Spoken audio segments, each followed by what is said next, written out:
MIT did a great study with Fortune magazine, and I'm sure many of you are familiar with Fortune 100, Fortune magazine top 100 places to work.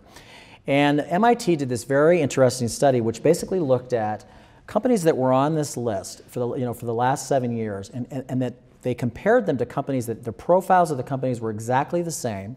The types of products that they had, the size of the organization, whether they were national or global companies, that type of thing.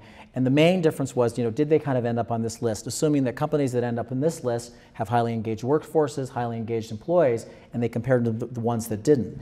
And what was interesting is that the ones that were on this list consistently and compared to the other ones performed double the market return than the companies that didn't. They had kind of an annual share increase of about 14%.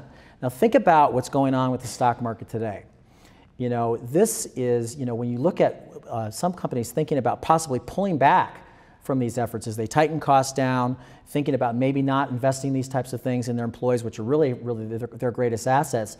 If this is a way that you can perform, if anything, this is a time you should be focusing on this effort, whether you're engaging your employees or your channel organizations, because that could be the thing that frankly gives you the competitive advantage to perform well in the market.